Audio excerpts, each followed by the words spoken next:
क्या सिर्फ एक बड़ा ब्रांड नेम किसी गाड़ी को सफल बनाने के लिए काफ़ी होता है? अगर आपका जवाब हाँ है, तो फिर क्रेटा ईवी आज इंडिया की सबसे बड़ी ईवी सक्सेस स्टोरी होनी चाहिए थी।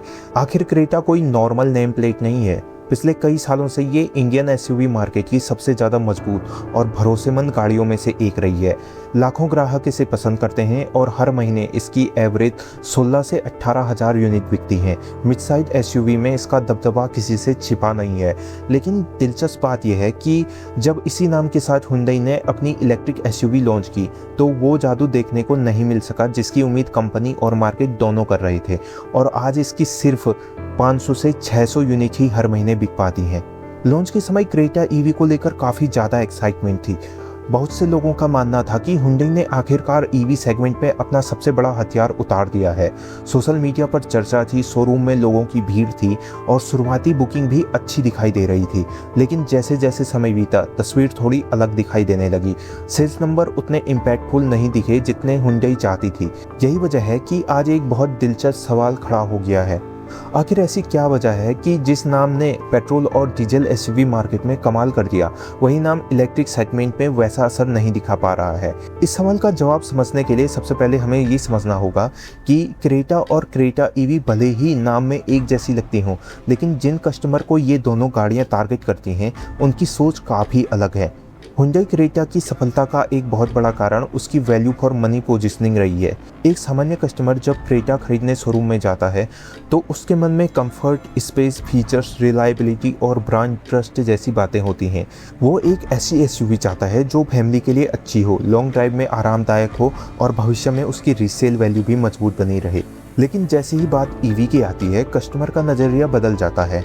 अब ये सिर्फ डिज़ाइन या ब्रांड नेम नहीं देखता है, वो charging infrastructure, battery technology, range, running cost और फ्यूचर ओनरशिप एक्सपीरियंस जैसी चीज़ों पर भी ध्यान देता है।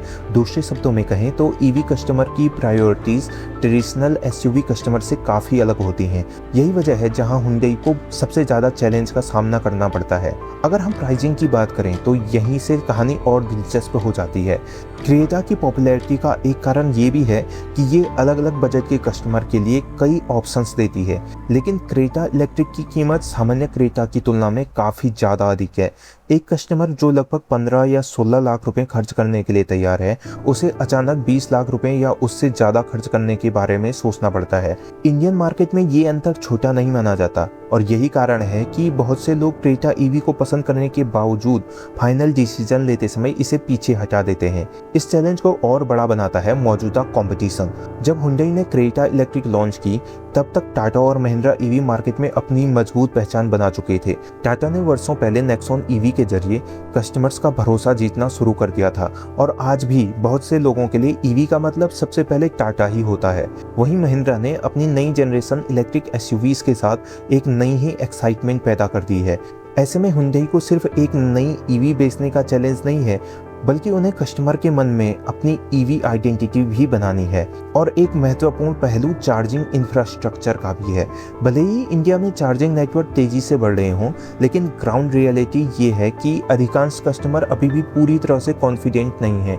खासकर छोटे शहरों और कस्बों में रहने वाले लोग लॉन्ग डिस्टेंस ट्रैवल के दौरान चार्जिंग अवेलेबिलिटी को लेकर चिंतित रहते हैं। जब कोई कस्टमर 20 लाख रुपए से अधिक खर्च करने जा रहा होता है, तो वो सिर्फ वर्तमान नहीं बल्कि अगले 5 से 7 सालों के एक्सपीरियंस के बारे में भी सोचता है। यदि उसके मन में चार्जिंग या बैटरी से जुड़ा थोड़ा भी डाउट होता है, तो वो खरीदारी का फैसला टाल सकता है। दिलचस्प बात यह है कि क्रेटा ईवी की समस्या ये नहीं है कि प्रोडक्ट खराब है। वास्तव में स्पेसिफिकेशन, फीचर्स और टेक्नोलॉजी के मामले में ये काफ़ी कॉम्पिटेंट इलेक्ट्रिक एसयूवी है। लेकिन ईवी मार्केट अभी उस स्तर तक मैच्योर नहीं हुआ है जहां केवल एक मजबूत ब्रांड नेम सेल्स की गारंटी दे सके। आज का ईवी कस्टमर बहुत ज़्यादा जानकारी रखता है, बहुत अधिक रिसर्च करता है और अपने पैसा के बदले मैक्सिमम वैल्यू चाहता है। और यही कारण है कि क्रेटा ईवी की वर्तमान स्थिति को ब्रांड फेलियर नहीं कहा जा सकता है। ये अधिक सही होगा कि इसे इंडियन ईवी मार्केट की वर्तमान रियलिटी का प्रतिबिंब कहा जाए। हुंडई के पास मजबूत brand value, huge dealer network और बेहतरीन आफ्टर सेल सपोर्ट है। लेकिन ईवी सेगमेंट में सफलता पाने के लिए इन सब के साथ सही प्राइसिंग, मजबूत ईवी इकोसिस्टम और कस्टमर की पूर्ण विश्वास भी उतना ही जरूरी होता है। हो सकता है कि अगले कुछ सालों में जब चार्जिंग इंफ्रास्ट्रक्चर और बेहतर हो जाए, बैटरी टेक्नोलॉजी सस्ती हो जाए और ईवी एडॉप्टेशन तेजी से बढ़े, तब क्रेटा ईवी की कहानी पूरी तरह से बदल जाए। लेकिन फिलहाल ऐसा लगता है कि इंडियन कस्टमर हुंडई को एक स्पष्ट संदेश दे रहे हैं।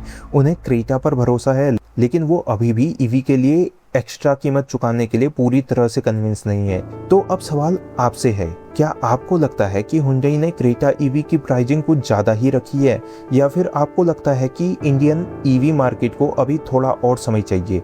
अपनी राय कमेंट सेक्शन में ज़रूर बताएं।